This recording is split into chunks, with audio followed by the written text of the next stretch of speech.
Earlier this year in January at CES, when Motorola had initially debuted the Motorola Atrix 4G, the company declared it the world's most powerful smartphone thanks to its dual-core technology, 4G HSPA plus network support, the WebTop OS, and innovative dock accessories such as this lap dock for the Atrix 4G that when docked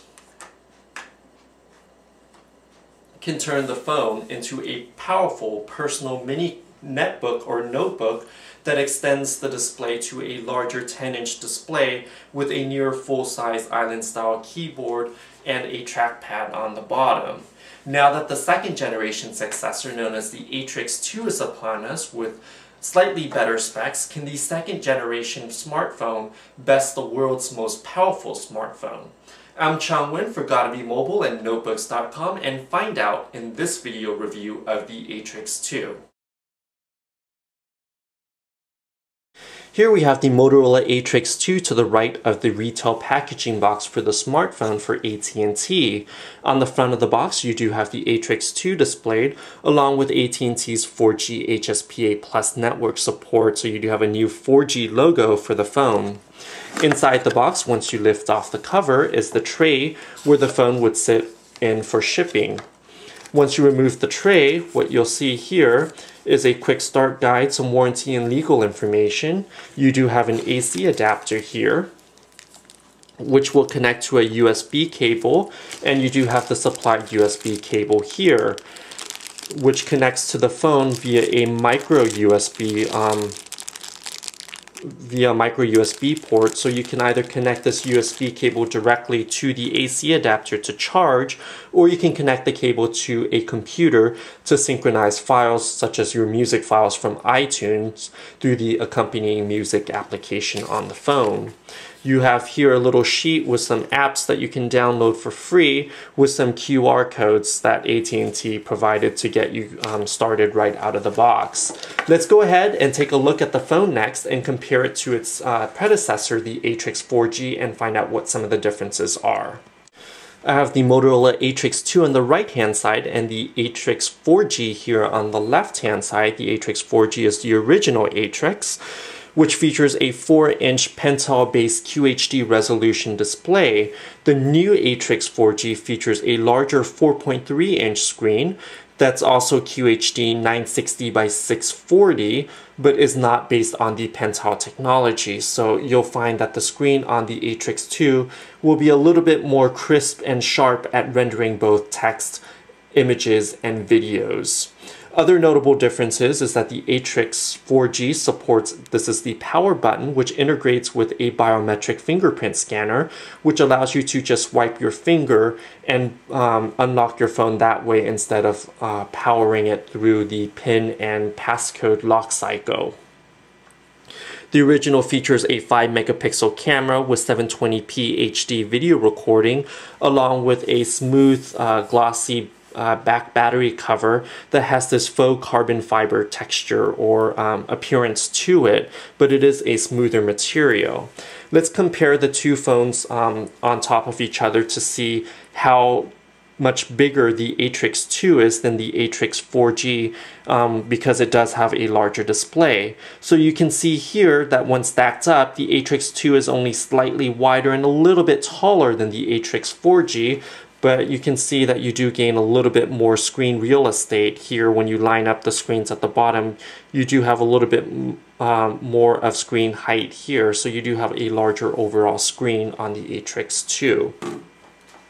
Hardware-wise, on just above the screen, you do have a front-facing camera, a mesh earpiece speaker grill here. You do have also the ambient light sensor and the proximity sensor, which turns off the screen when you're in the middle of a phone call to prevent accidental presses on the screen, and also an LED notification light. The cool thing about the LED notification light is that once the screen is off, it does blink, but once you turn on the screen, you can see your notification here in the notification drawer, so the light doesn't blink here, which is nice so that it doesn't detract you away from what your tasks are at hand with the phone, and it doesn't distract you when you're watching a video in a darkened room. Just below the screen, as with most Android smartphones, you do have 4 capacitive touch buttons here for menu, home, back, and search. On the right-hand side of the phone, you do have the volume up and down toggle here, along with a single stage dedicated camera shutter button. Single stage button means that you can't press down halfway to focus, and you can only push in to capture the picture. We'll go over that when we cover the software and some of the apps that are preloaded on the phone. On the top of the device, you do have a 3.5mm headphone jack here in the center, along with the power button. Gone is the biometric fingerprint scanner here on the device. Towards the left edge of the phone, on the bottom, you do have the micro USB port here for charging and syncing, along with an HDMI connector. With the proper WebTop dock accessories, you can go ahead and activate the WebTop OS if you connect it with the multimedia dock and power it through to your HD TV at home, or the lap dock, which converts your phone into a netbook or notebook sized computer. The bottom edge is clean of any buttons or ports, except for this little latch here, this notch here, where you can insert a fingernail and pry off the back battery cover. Speaking of the back battery cover, gone is the cheap faux carbon fiber smooth finish for a textured soft touch rubberized material, which is actually a better experience as it helps you to grip the phone better. On the back also, you do have an improved 8-megapixel still camera with LED flash, along with full HD 1080p for video recording. On the bottom here, you do have a loudspeaker for listening to music or listening to the audio from videos, or for speakerphone calls. The problem is that it is flush, so once you place the phone on its back on a flat surface, you'll find that the sound coming through gets a little bit muffled, so it's best to flip your phone over, but when you do so, you risk damaging the glass if it's on a rough surface. Let's go ahead and pry off the back battery cover by just inserting your fingernail into this bottom notch and pulling off, where you'll see that there is a micro SDHC card slot. The phone does come with 8 gigabytes of onboard storage, which is a downgrade from the 16 gigabytes on the original Atrix 4G, and the phone does ship with a 2 gigabyte card. I've replaced a 2 gigabyte card with the maximum card size that's supported on a device of this type, which is a 32 gigabyte card. Of the 8 gigabytes of built-in storage on the phone, only about 4 gigabytes is available to the end user, so that's a little bit less than what I had expected, because the WebTop OS partition does take up some space on the internal storage. Once you remove the battery, you'll notice that the battery is the same type of battery that's on the Droid Bionic. So if you have the Bionic, or if you have accessories for the Bionic, you can use the battery interchangeably with the Atrix 2. So the Atrix is rated with a battery rated at 1735 milliamp hour. And once you remove the back battery, you do have access to the SIM card. The nice thing about the micro SD card is that you don't need to remove the battery to access that, so it is hot swappable on this phone, unlike on some other phone models. Let's go ahead and snap the back battery cover together and turn on the phone, where we'll be greeted with the boot animation for dual-core technology. This device uses a dual-core gigahertz processor from Texas Instruments with a Power VR graphics engine, which is the same as that being employed on the Motorola Droid Bionic. On the original Atrix 4G, Motorola opted for an NVIDIA Tegra 2 processor. On both units, opening applications and performing tasks were equally responsive. What I noticed is that the dual-core TI chip performed better than the Tegra chip on the original Atrix 4 here, or Atrix 4G here, is that when streaming non-mobile optimized flash videos, such as The Big Bang Theory on CBS, the Atrix 4G would play the video as a slideshow with perfect audio quality. However, on the Atrix 2, the video streaming was perfect, and the video streamed just fine, and we had pretty good frame per second video view on the Atrix 2. So video performance for non-mobile optimized flash video was a lot better on the Atrix 2. Now that we have the screen on, if we take a look around the screen, you notice that the edge of the screen is beveled, so it does add a little bit of character and makes the phone feel high-end. However, on the Atrix 2, what that means is that lint can easily be trapped between the side railing and the screen, because the screen actually is sunken in a little, so despite the beveling, it doesn't rise above the side railing, which is good if you're placing it screen down, because it would prevent scratching, but it does mean that there's a little gap there where lint can go through. Motorola did make some improvements to the Android 2.3 Gingerbread operating system. The interface no longer is called Moto Blur, but the Motorola interface is definitely an improvement from what we've seen before. Let's go ahead and take a look at the camera applications, since we've mentioned that briefly. There is a dedicated shutter button here, but it is a single stage button. So what that means is that you do have to use the screen to focus, and there is tap to focus. However, what I found is that the camera will continuously try to autofocus so that you can quickly capture an image without any problem at all. The camera performance is actually pretty nice. There are a number of settings and scene modes here that you have access to, so Motorola did improve upon the camera interface on the stock Android devices such as the Nexus.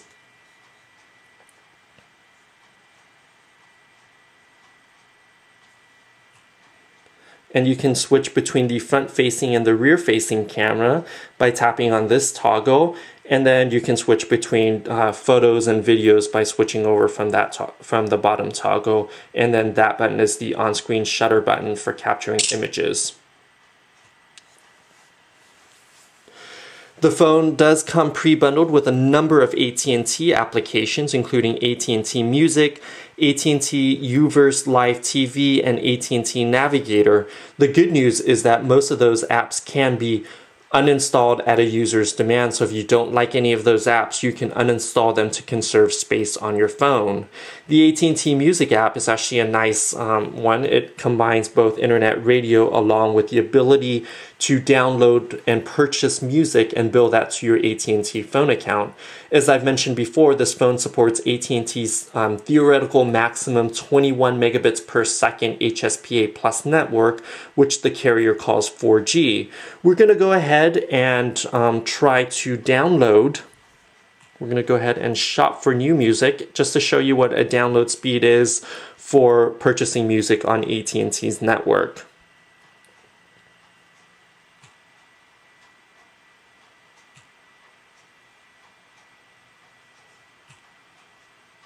So let's download something from Kelly Clarkson. And if you click buy, you can buy the album or you can buy individual tracks.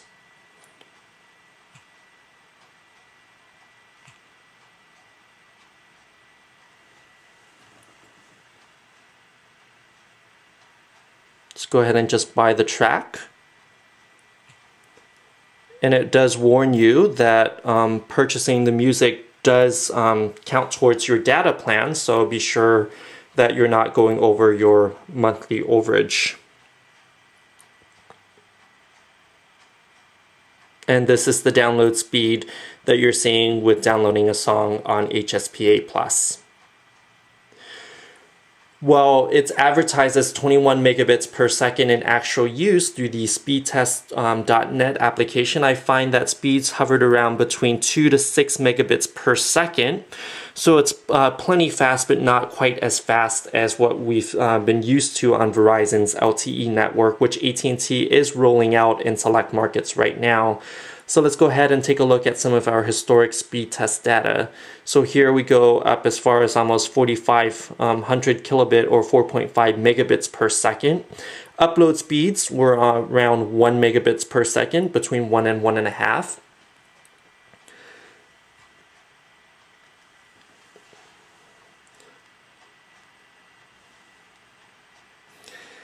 Motorola also made some of the widgets that come pre-bundled with the phone resizable. So if you want a widget to be featured more prominently to make it more important, you can make it a larger size. If you want it to conserve room on your screen, you can go ahead and size it to a smaller size to fit more widgets or shortcuts on your screen that way. If you size a widget and the widget doesn't support that size, you'll see red corners, meaning that that size isn't supported and you should move your widget to a size that is supported. What Motorola did that's sort of counterintuitive is that if you want to place a shortcut on your home screen, tapping on an icon, now you have to tap on Add to Home Screen, whereas before on stock Android devices, if you tapped and hold an icon, it would just place it automatically onto the home screen itself. So now it's a two-step process rather than a one-step process. Motorola also included an app called ZoomoCast, which creates your own personal cloud or personal server. So now you can create a ZoomoCast ID that would allow you to stream or download content from your home or work PC. Your home or work computer would have to be up and running at the time, but what that allows you to do is have access to all your important files, documents, music, movies from your PC without having to store them locally on your phone. So you have access to a much wider and broader variety of content that you do at home or at work than you would otherwise carry with you in your pocket. This is great for travelers who may need access to a file but may not have downloaded it to their phone. Again, the downside is you do need your PC to be up and running for the access to happen, but it is a powerful feature and it will allow you to stream all your music and movies that way. Speaking of music, let's go ahead and take a look at what Motorola did for the music application. The music application is a little bit more social now. It allows you to see artist information, concert, song information, and what's going on in the music world through quick little snippets here that you can read if you want or play.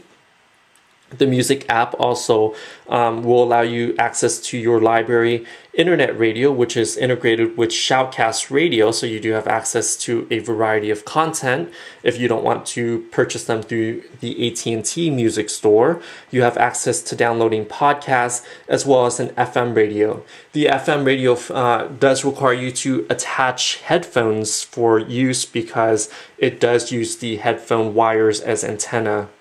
If you go to My Library, you'll have access to all your songs. And the cool thing about the library is that it will allow you to see what's playing, not just what's playing, but also the lyrics. So you can go ahead and sing along if you want, creating an instant karaoke experience. So let's go ahead and slide our bar over and you can see that the lyric updates automatically as the song progresses.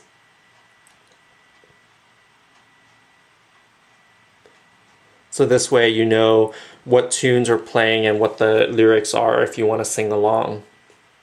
So this has been a quick look of what software comes pre-bundled with the Atrix 2 by Motorola.